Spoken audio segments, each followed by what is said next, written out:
તો હવે આપણે ક્વેશ્ચન નંબર 3 છે એ સમજીએ. તો ક્વેશ્ચન 3 છે તમને કેવી રીતના પૂછાઈ શકે, તો કે write in detail about my birth place by Neeraj Singh Chaudhary, અથવા તો give critical appreciations of my birth place by Neeraj Chaudhary, અથવા write a summary of my birth place by Neeraj Chaudhary.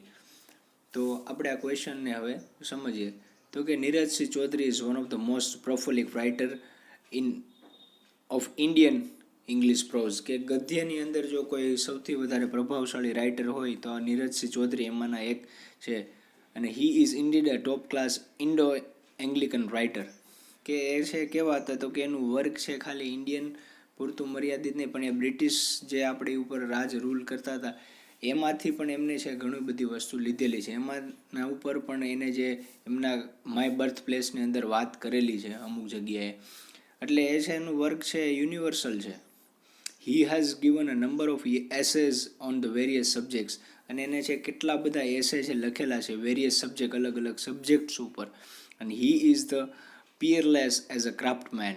He has contributed 40 books of the English and Bengali. તો કહે છે કે he is a પિયરલેસ, કે એ છે અજોડ છે, એની જે ક્રાફ્ટમેનશીપ એટલે જેની કારીગરી છે, જેને જે લખેલું છે એનું લખાણ છે કેવું અજોડ છે. હી હેઝ કન્ટ્રીબ્યુટેડ 14 બુક્સ, અને એ જે એને 14 બુક લખી છે ઇંગ્લિશ અને બેંગાલીની અંદર, એ 14 બુક છે એ પણ કેવી છે સૌથી સારું એમનું લખાણમાંની એક છે. He came in to the fame as a prominent writer with the publications of an autobiography of an unknown Indian, અને એમને જ્યારે પ્રોમિનન્ટ રાઇટરનો દરજ્જો મળ્યો અથવા તો એ છે ફેમમાં નામના મળી એમને, કે જ્યારે એમને આ બુક છે an autobiography of an unknown Indian એ જ્યારે એમની પબ્લિશ થઈ ત્યારે એમને છે ખૂબ નામના મળી, ત્યારે છે એ ખૂબ ચર્ચામાં રહ્યા.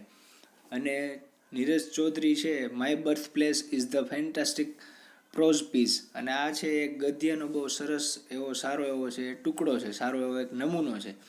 It is the first chapter of his most famous book named an autobiography of an unknown Indian, અને આ જે એમની જે ફેમસ બુક છે autobiography of an unknown Indian, એમાંનો જ આ એક ચેપ્ટરનો એક ટુકડો લીધેલો છે આપણે અહીંયા સિલેબસની અંદર. અને in this piece of the author he has describe the scenario of the birth place Kishorganj, અને આ જે એમનું બર્થ પ્લેસ છે એમનું નામ છે કિશોરગંજ, અને એના જે આ સિનારીઓ એના જે સીન છે એ આપની અંદર અહીંયા લીધેલા જોવા મળે છે. This place has an indelible impressions on the author's mind, અને આ છે ઓથરના એટલે જે લખનાર છે ઓથર આપણા એની મગજની અંદર બહુ સારી એવી હંમેશા રહી જાય એવી કાયમ રહી જાય એવી ઇમેજ છે, ઇમ્પ્રેશન છે છોડી જાય છે. and the descriptions of the Brahmaputra river during the rainy seasons are the extremely readable. અને તમને આમ જે બ્રહ્મપુત્ર નદી એમના જે ગામમાંથી નીકળતી હશે, એમના નાના એવા ટાઉનમાંથી નીકળતી હશે, એ કેવી છે તો કે એક્સ્ટ્રીમલી રીડેબલ, એકદમ સુવાચ્ય છે, કે તમે વાંચો ત્યાં તમને છે ફીલ આવવા મળે એવી રીતના એમને લખેલું છે, કે એમની જે બ્રહ્મપુત્ર રિવરના જે વખાણ કરેલા છે એ છે. અને my birth place deals with the Kishorganj, the birth place of the author, કે બર્થ પ્લેસ ઓફ ઓથર, આ નીરજસિંહ ચૌધરીનું જે જન્મસ્થળ છે એમના વિશે એને બહુ સરસ રીતના કિશોરગંજ છે એમના ટાઉનના વખાણ કર્યા છે. અને this is the country town, આ એક નાનું દેશનું કોઈ નગર હોય ને એવું છે. The author describes it is a municipal and the sub divisional headquarters, અને ઓથર છે ડિસ્ક્રાઇબ કરે છે શું કહે છે તો કે એની અંદર છે તમને મ્યુનિસિપલ કોર્પોરેશન તો જોવા મળશે, સાથે હેડક્વાર્ટર્સ ઘણા બધા મુખ્ય મથકો પણ જોવા મળશે. This place consist of the tin and mud huts or a shed, કે ત્યાં તમને ટીન નાના નાના જે મડ હાઉસ હોય કે હટ હોય, નાની ઝૂંપડીઓ છે એવું પણ જોવા મળશે, નાના ઓલા જે શેડ બનાવેલા હોય એ પણ જોવા મળશે. And there are some official buildings like courts, school, office, shops and the residential dwelling, કે એની અંદર તમને થોડીક ઓફિશિયલ બિલ્ડિંગ છે એ પણ જોવા મળશે, સ્કૂલ છે, કોલેજ છે, શોપ છે, જે રહેવાસો છે, આ બધી વસ્તુને તમને કિશોરગંજની અંદર જોવા મળશે. કે ધ એલિફન્ટ લાઈક કાઉસ છે, એલિફન્ટ છે, એ બધાને ત્યાં શું કરશે તો કે એને પણ ત્યાં નવરાવે છે. During the monsoon the river becomes a full with water, અને જ્યારે ચોમાસાનો સમય આવે છે ત્યારે આ નદી છે આખી ભરાઈ જાય છે.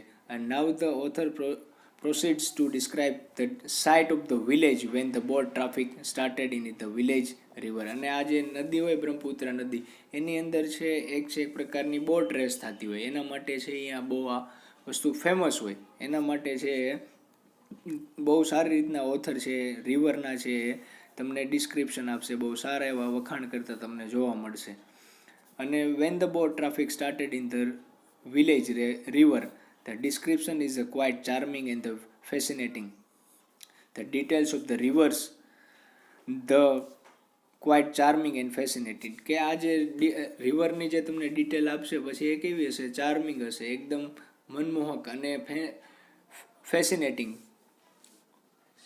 કે મંત્રમુગ્ધ કરી દે આપણને એ છે. એવી રીતના એમના ડિસ્ક્રિપ્શન, એવા વખાણ તમને જોવા મળશે. The detail of the river in the rains and the boat show his spirit of the minute observation. અને આ જે વસ્તુ છે તમારે ઓથરનું જે મિનિટ ઓબ્ઝર્વેશન, બહુ નાનામાં નાનું ઓબ્ઝર્વેશન છે આ પ્લેસનું, આ રિવરનું છે એ કરેલું આપણને જોવા મળે છે. Thus my birth place is a fantastic piece of a work and here Chaudhuri stands as a courageous, cheerful, enthusiastic and the humorous writer. કે અહીંયા તમને જે ચૌધરી છે એનું કેવું તો તમને એકદમ બહુ સારામાં સારું પીસ ઓફ વર્ક તમને જોવા મળશે. અને જેવું કરેજિયસલી અને ચીયરફુલ, એકદમ આનંદિત અને ઉત્સાહવાળું છે અને રમૂજ ઉત્પન્ન કરે એવું છે તમને જોવા મળશે. અને હી ઇમ્પ્રેસ ધ રીડર્સ મચ. અને આ વસ્તુ છે રીડર્સને છે ઇમ્પ્રેસ કરી જાય છે. અને his prose style has the precision fused with erudition. કે એની જે પ્રોઝ સ્ટાઇલ હોય એ કેવી છે તો કે એકદમ ચોકસાઈ ભરી છે અને થોડીક મિશ્રણવાળી છે. વિથ ઇરિડેશન એટલે જે જ્ઞાન ભરેલું હોય એવું. It has clarity in the short, this piece of work is a fine piece of work by the matchless author. અને એવું કહેવામાં આવે છે કે ઇટ હેઝ અ ક્લિયરલી, કે તમને અહીંયા ક્લિયરિટી બતાવે છે કે શું? ઇન શોર્ટ, કે ધ પીસ ઓફ વર્ક, કે જે આ એમનું વર્ક છે એ કેવું છે તો કે મેચલેસ ઓથર હોય, કે એમનો છે કોઈ જોડ ન મળે એવા છે એ રાઇટર છે. અને એમનું જે ડિસ્ક્રિપ્શન છે રિવરવાળું એ છે તમને શોર્ટ નોટમાં પણ પૂછે તો તમે આગળ એ શોર્ટ નોટ પણ તમે રીડ કરી શકો. બાકી આ તમને જો ઓથર વિશે પૂછશે તો તમે આ બહુ સારી રીતના ક્વેશ્ચનનો આન્સર છે એ લખી શકશો. હવે નેક્સ્ટ ક્વેશ્ચન છે આપણે આગળ જોશું.